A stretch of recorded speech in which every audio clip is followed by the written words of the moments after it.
Hello, welcome back. Again, this is your instructor Bhavani Kola. I'm taking this opportunity to do a quick video on how to use your classcalc. I have seen students struggling with some of the data sets and the values and just to analyze how skewed is to the left, to the right. So I want to go ahead and do quick examples from your homework. So let me go ahead and pull this up. As you can see, I have the first question. What I'm going to do is I'm going to take a screenshot of this one so I can use my pen tool to write on it. So hopefully this is going to work.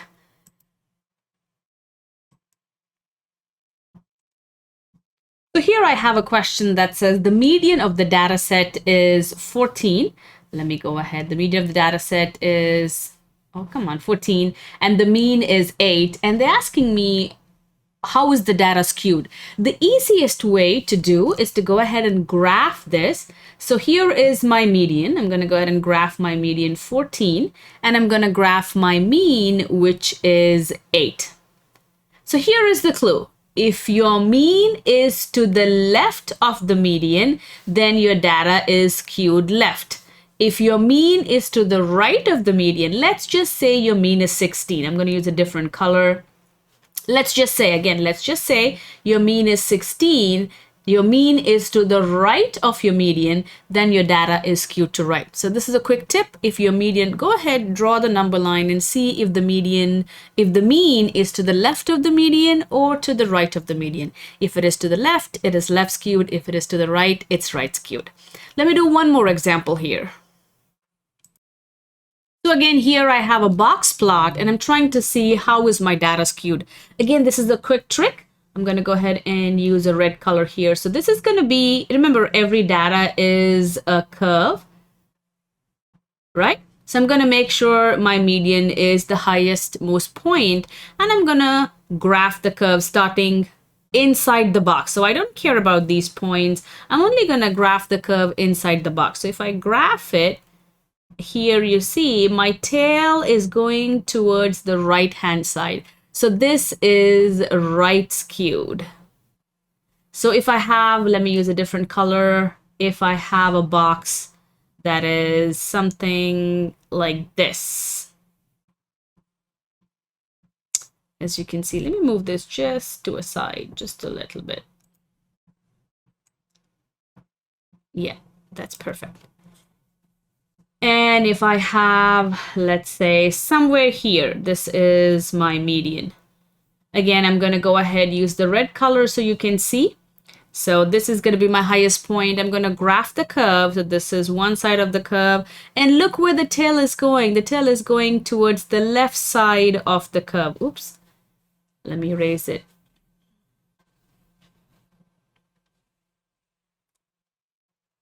So again, this is the tail is going to the left side of the curve. So if your tail goes to the right hand side, then it's right skewed. If the tail is going to the left hand side, it is left skewed.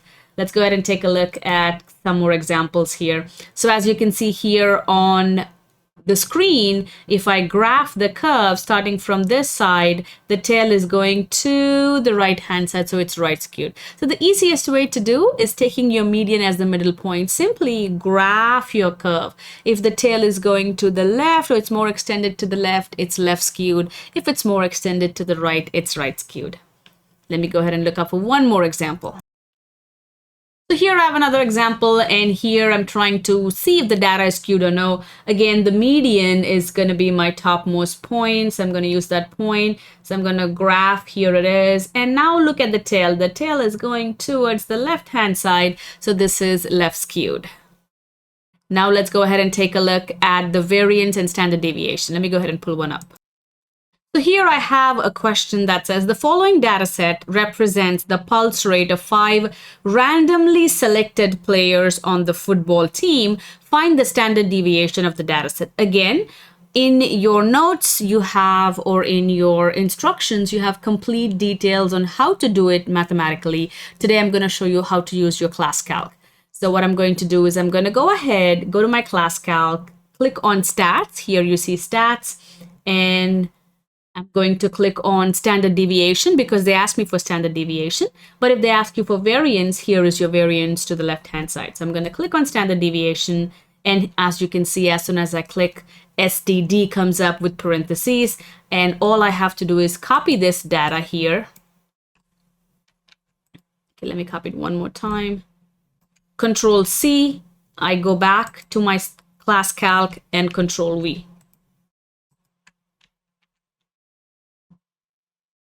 It's not letting me copy.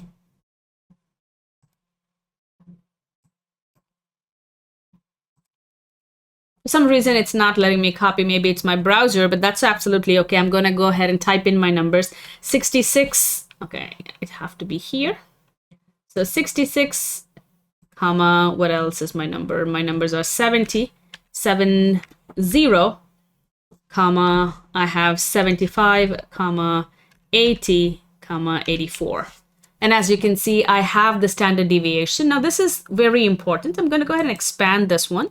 And I'm going to move myself away to the little bit to the right. I'm going to zoom this in so you can see what I'm talking about.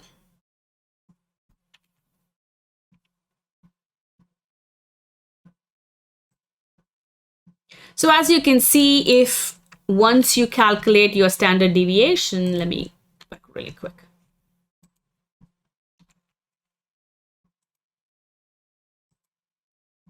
So once you calculate your standard deviation, you have two standard deviations. One is for the population, which is represented by sigma, and the other is the sample standard deviation, which is represented by S. So be very careful. In the problem, they will ask you for population standard deviation and sample standard deviation. So if they ask you for sample, you will give them the S value. If they ask you for population, you will give them the sigma value. Now let me go ahead and use the same data values to calculate the variance. So I'm going to click on stats. Here is my variance, and I'm going to plug in the same number, 66, comma 70, comma 75, comma 80, comma 84. And again, as you can see, you do have the variance of the population and you do have the variance of the sample.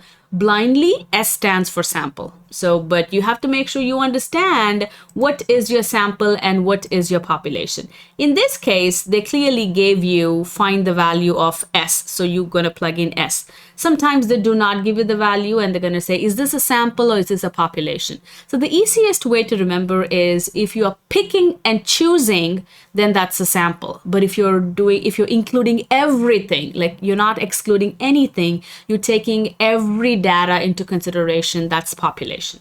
All right. So let me go ahead and look for one more example. So here is a very beautiful example. 3 high school basketball teams measured the heights of all the basketball players. So the Derby Dragons have the mean. So let me go ahead and write this down.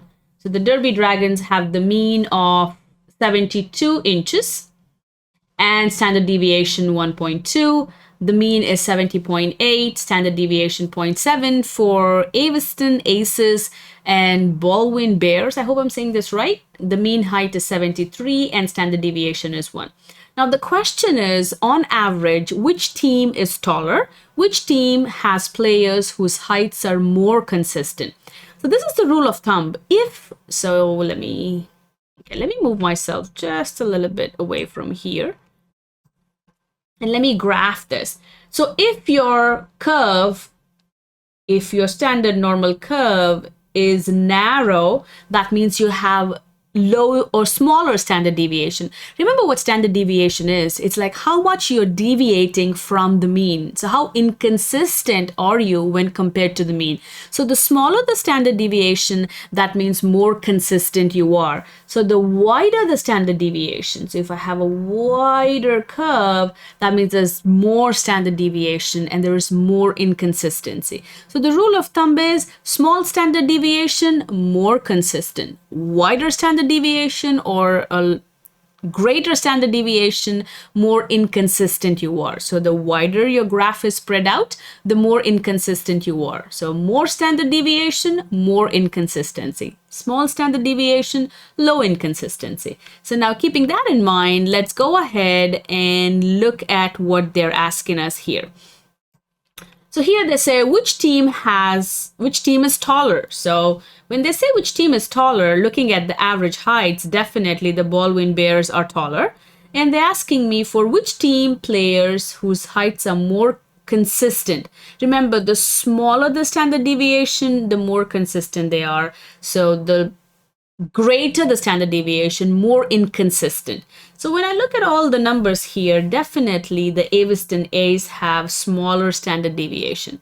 So looking at my answers, definitely the Baldwin Bears. I need to have the Baldwin Bears and Aviston Aces. And the only option that has both of them is this. So the Baldwin Bears are taller, looking at the numbers. And for Aviston Aces, again, I hope I'm saying this right, because of the small standard deviation, they're more consistent. Let me look for one more example.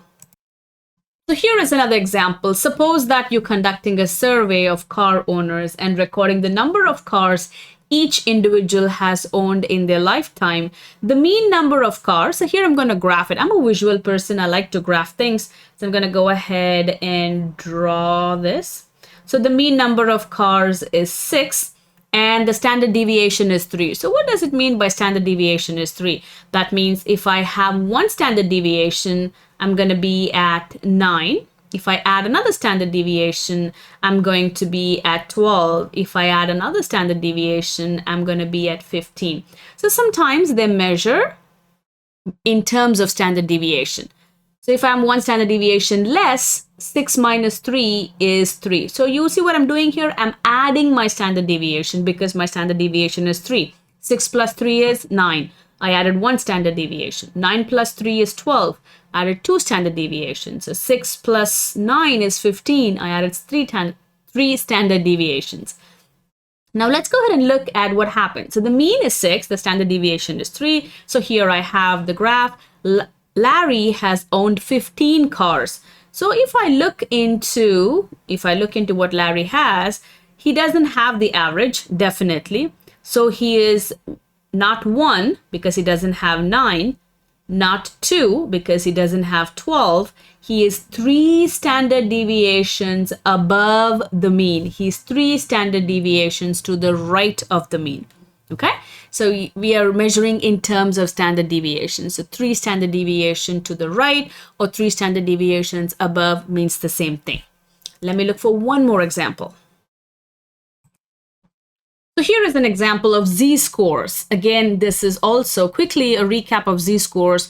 What is a z-score? A z-score gives you the distance from mean in terms of standard deviation. So if I say my z-score is 2, that means you're 2 standard deviations above the mean. If I say my z-score is negative 1.5, that means you're 1.5 standard deviations below the mean.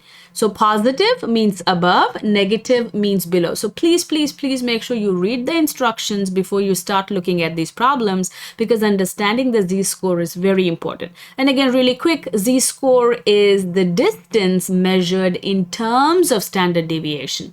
Now let's go ahead and look at this problem here. So here is the good example. Here it says an airline has 2 flights from city A to city B. A random sample of 10 morning flights left the gate an average of 15 minutes late with standard deviation of 5 minutes. A random sample of 10 evening flights left the gate with an average of 20 minutes late with standard deviation of 3 minutes. So here they're asking us to find the z-scores. So the formula for z-score is x minus mu over standard deviation, where mu stands for the mean and the sigma stands for the standard deviation. Now we have 2 cases here. One is the morning flight and the other one is the evening flight.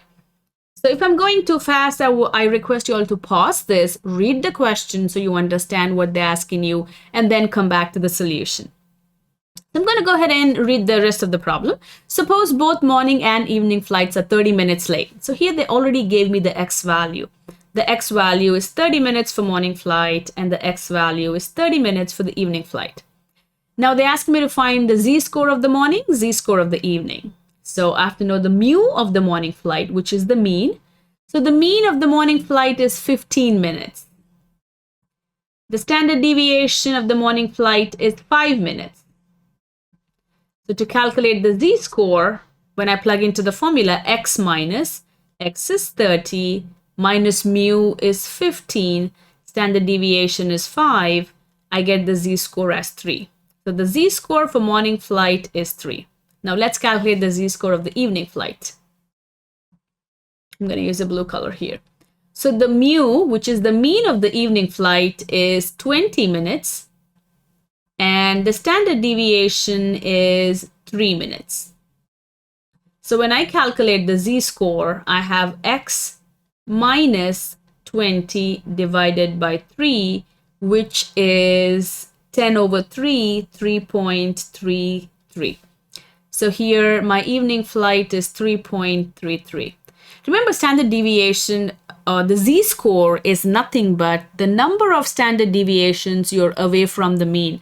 So if your average is here, you're 3 units away from the average, which is your morning flight, and your evening flight is 3.33 units away from the average. So which flight do you think arrives late? The one that is 3 or 3.33? Are you 3 units away? You're arriving 3 more units late and 3.33 more units late. So definitely the evening flight arrives late. Okay, again, quickly, z-score is nothing but you're measuring the distance in terms of standard deviation. I hope this helps. Again, if you have any questions, don't hesitate to email me or contact me. All right, good luck.